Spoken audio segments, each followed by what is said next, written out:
Good morning, 4th grade. It is 4B co-teacher Mr. Romano coming at you with Chapter 46 of our Read Aloud series, Holes. We are almost at the conclusion of this amazing book that we started a couple months ago.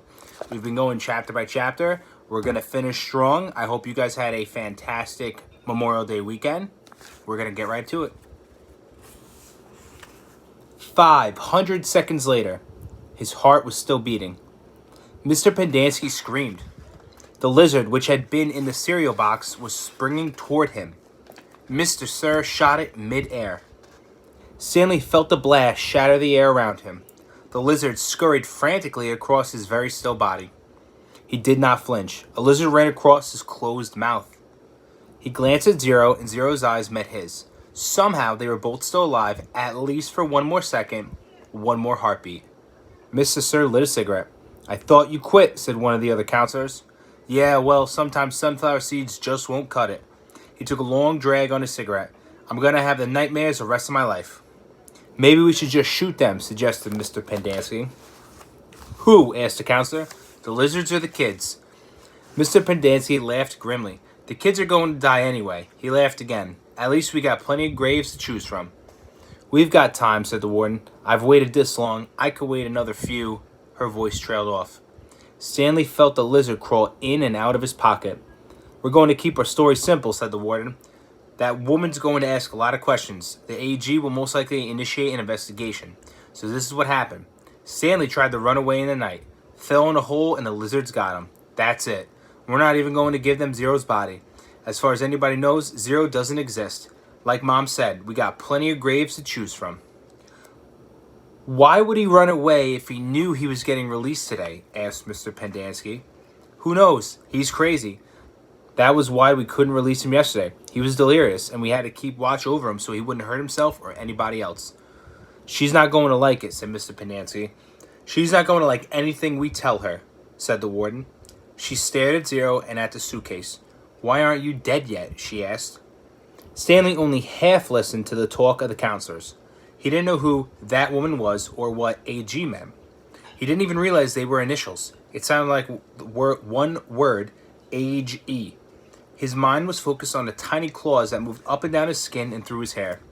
He tried to think about other things. He didn't want to die with the images of the warden, Mr. Sir, the lizards etched into his brain. Instead, he tried to see his mother's face.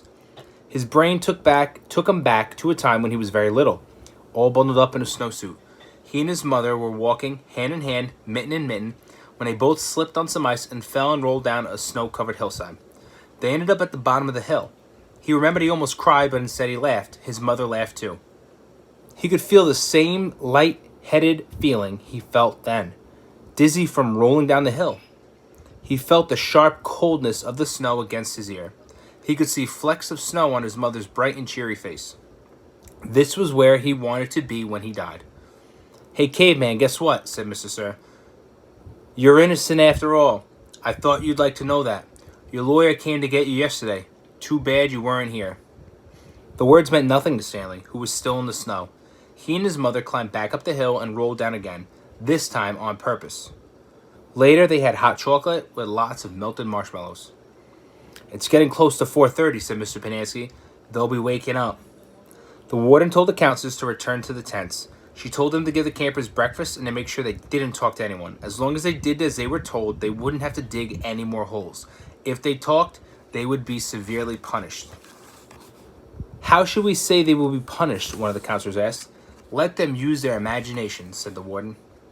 Stanley watched the counselors return to the tents, leaving only the warden and Mr. Sir behind.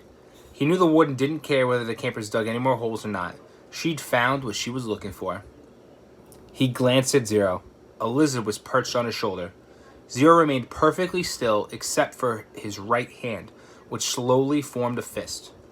Then he raised his thumb, giving Stanley the thumbs-up sign. Stanley thought back to what Mr. Sir had said to him earlier, and the bits of conversation he'd overheard. He tried to make sense out of it. Mr. Sir had said something about a lawyer, but Stanley knew his parents couldn't afford a lawyer. His legs were sore from remaining rigid for so long. Standing still was more strenuous than walking.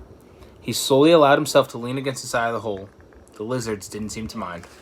So, we now know that Stanley was due to be released the day before, and now he's in a hole. And the warden, Mr. Sir Pendanski, and all the counselors, they're plotting to make up a story so that they don't get in trouble, and they just say Stanley died. So we will continue the story tomorrow. I will post this to Google Classroom.